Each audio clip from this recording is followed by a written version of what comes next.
Edu Swiss onye ọma.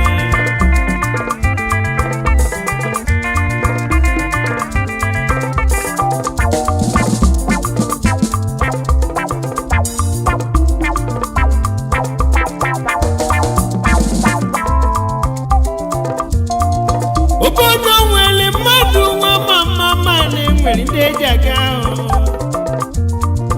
Obodo nwere mmadụ na-enu ụwa ma na-enwere ndị eji eje. Obodo nwere mmadụ nwa mama na-enwe ndị eji aga ahụ. Mmadụ bara ụba n'obodo nwanne m ma na-enwere ndị eji eje. Ka njezie na US nwanne m ka mkpọ na-eji aga ahụ.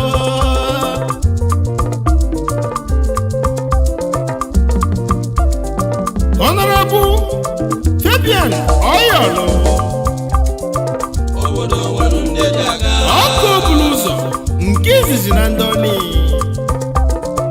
obodo nwere ndị eji aga onye Chimeleze nke izizi na ọgbalụ niile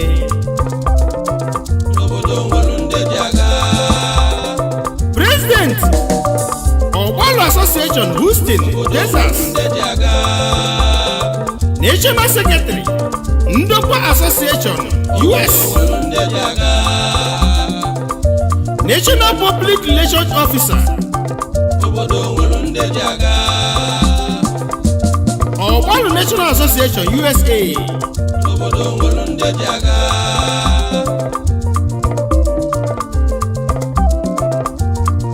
ọkụ okporo ụzọ nwa mama nwanne mmadụ n'isobili ahụ nkeke enyi ọ na-achọ igwe enyi ọsọ nwanne mmadụ n'isobili ya na ezigbo lọlị ya Mrs. Irene Oyolo mmabulu ụzọ ezi ogili onye Chimeleze nwade Valentine Kuki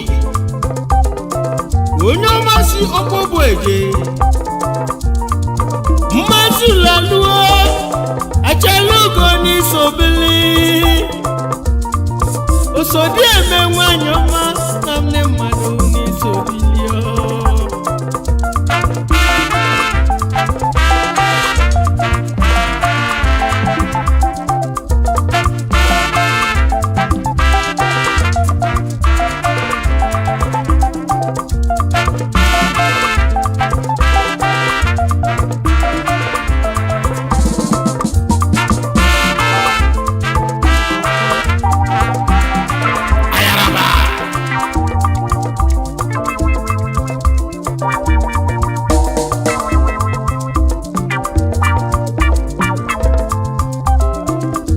onye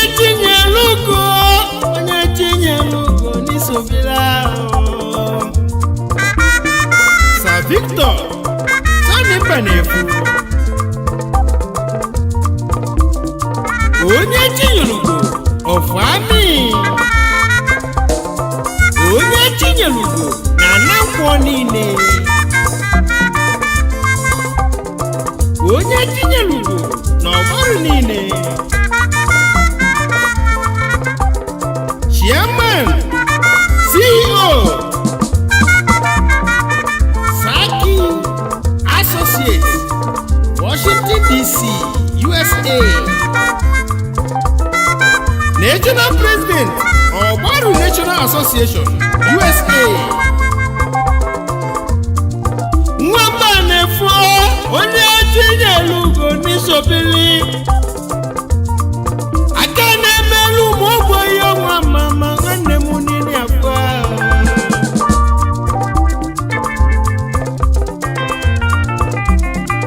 osilo ha ndị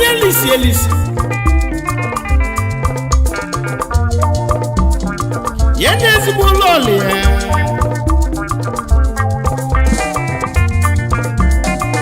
eyi uche mba na-efu ezi afa ka ego Chinyelugo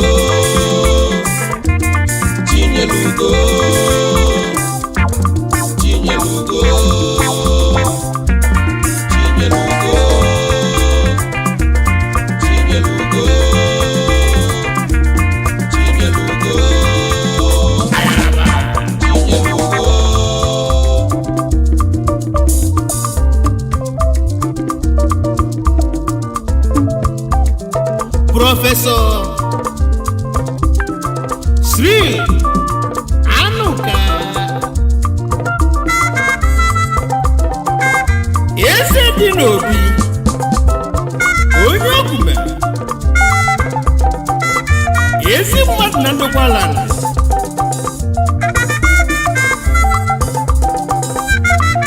eze dị n'obi eze dị n'obi n'isi obili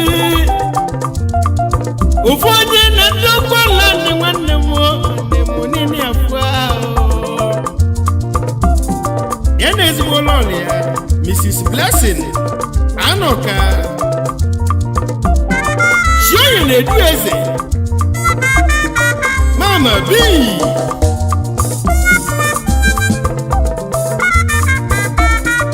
ezi ogere m obi dị ya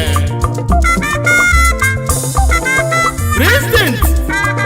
Ndokwa Association Houston, Texas chapter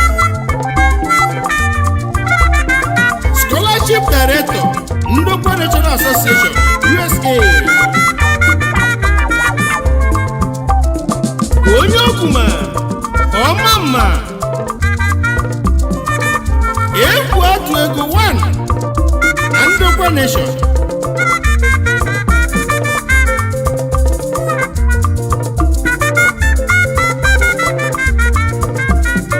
Nze Sa Judu Chibuzo Atụama obodo nwere ndị ji aga Akabuji ọnwa nke izizi n'oko obodo nwere ndị ji aga Akụ atọrụ mgbagba gburugburu obodo nwere ndị ji aga nke enyi na-atụ igwe enyi ọsọ obodo nwere ndị ji aga President Emeritus obodo nwere ndị ji aga Oko United Association Houston, Texas obodo nwere ndị ji aga ya n'ụlọ akụ ya Akabuji ọnwa n'ụlọ ndị ji aga Lady Njideka Atụama obodo eze enyi dị ya President obodo nwere ndị ji aga Oko Women Organization Houston, Texas branch President ndị Emeritus ji aga asị na nwaanyị mara obi dị ya ọ dịka oji ọgwụ agodi obodo nwere ndị ji aga achala ugo nwaanyị olu mma ma ọ bụrụ nwanne m odogwu n'isi obili ofu onye na-agwọta nwa mama ha nwanne mmadụ niile afụ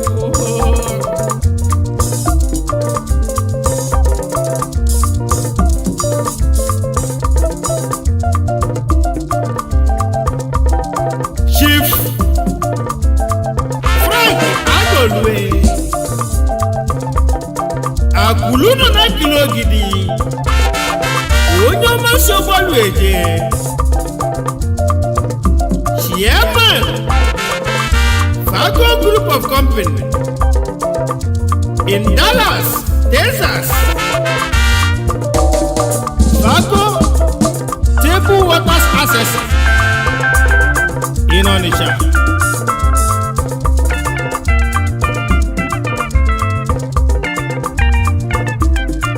onye ọmasị ọgbalụ aga omenala n'ọgbalụ ayaraba onye ọma onye ọma onye ọma omenala onye ọma onye ọma onye ọma onye ọma omenala onye ọma onye ọma onye ọma onye ọma omenala onye ọma ya na ezigbo ọlọọlị ya Mrs. Nkem Agolue Osodieme ni ọnịa nwa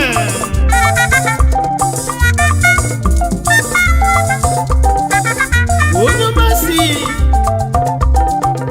Ahaba Igbokwe Eje Director Fago Water Accessory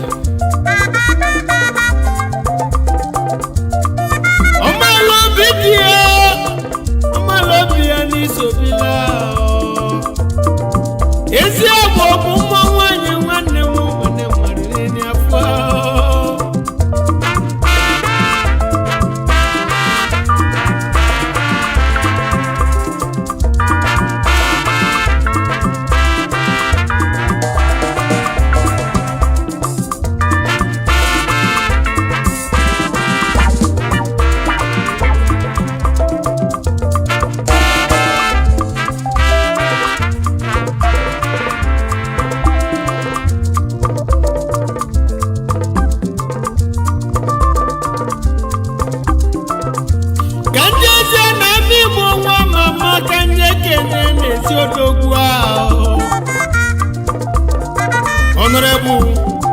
Innocent Paul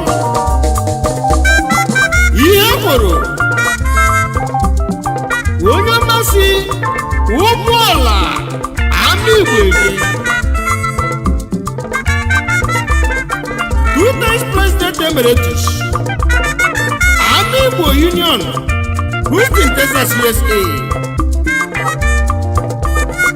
Ayaraba.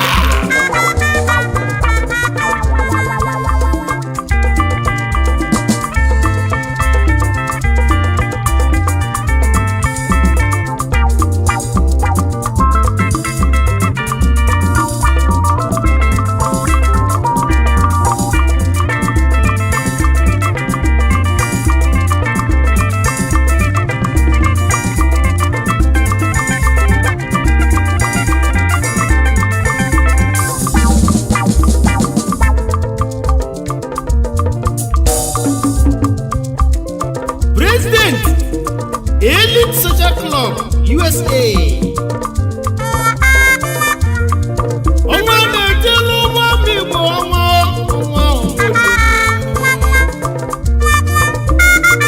egwu a na-agba ọnwa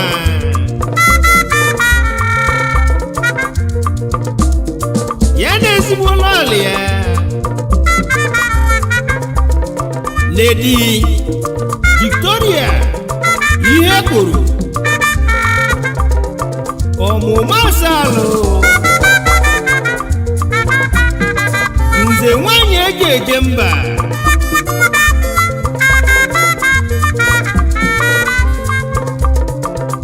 Ozongadi zoro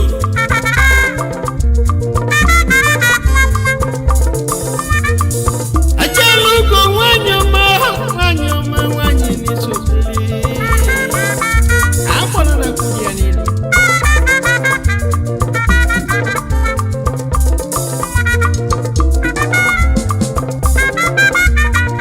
President Emeritus nwanne m ofu onye na-ama Igbo nwanne mmadụ n'ini afọ Ayaraba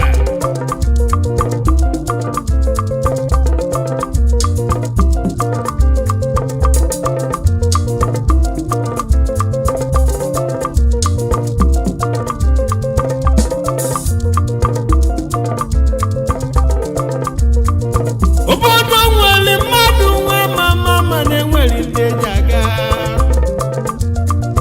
mmadụ dị n'obodo nwe mama na-enwere ndị eji aja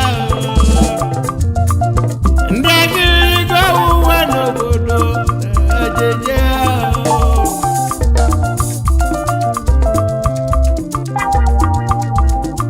ndị omelu ụmụ ogbenye n'obodo